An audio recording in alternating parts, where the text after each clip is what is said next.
ফরিদপুরের চরভদ্রসন উপজেলায় মঙ্গলবার জাটকা সংরক্ষণ সপ্তাহ 2025-এর উদ্বোধনী অনুষ্ঠান অনুষ্ঠিত হয়েছে। সকাল 10:30-এ পদ্মা নদীর গোপালপুর ঘাট থেকে বর্ণাঢ্য নৌ র্যালি শুরু হয়, যা পদ্মা নদীর বিভিন্ন জলমহাল ঘুরে উপজেলা মাল্টিপারপাস হলরুমে এসে আলোচনা সভায় পরিণত হয়। বিস্তারিত থাকছে সাজ্জাদ হোসেন সাজুর প্রতিবেদনে। সভায় সভাপতিত্ব করেন উপজেলা নির্বাহী অফিসার মনিরা খাতুন এবং প্রধান অতিথি ছিলেন ফরিদপুর অতিরিক্ত জেলা প্রশাসক ইয়াসিন কবির। বিশেষ অতিথি ছিলেন জেলা মৎস্য কর্মকর্তা প্রশান্ত কুমার সরকার, অতিরিক্ত পুলিশ সুপার আজমির হোসেন, সহকারী কমিশনার নিশাত ফারাবি।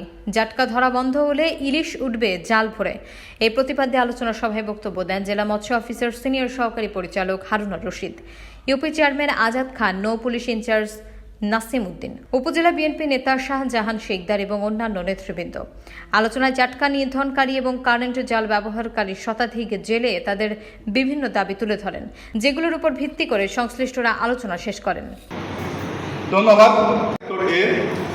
মহান মুক্তিযোদ্ধা বকনা বাছুর এবং ছাগল এ পর্যন্ত আমরা উদ্বোধন আলোচনা সভা সংবাদ। আবার তারা নিজেরাও জিনিসটা জানে যে জাটকা ধরাটা যাবে না, কিন্তু তারপরেও আমরা উল্লেখযোগ্য সফলতা পাচ্ছি, আবার কোনো ক্ষেত্রে পাচ্ছি। ক্ষমতা সাধারণ মানুষের নাগালে নিয়ে আসা এবং আমাদের জেলে ভাইদের জীবন মানের উন্নয়ন। তো আমরা যারা এখানে উপস্থিত আধান অতিথি এবং বিশেষ অতিথি যারা ফরিদপুর থেকে এসেছে, আপনারা আমাদেরকে মূল্যবান সময় দিয়েছেন। আপনাদের সকলের উপস্থিতি আমাদের অনুষ্ঠানকে সাফল্য।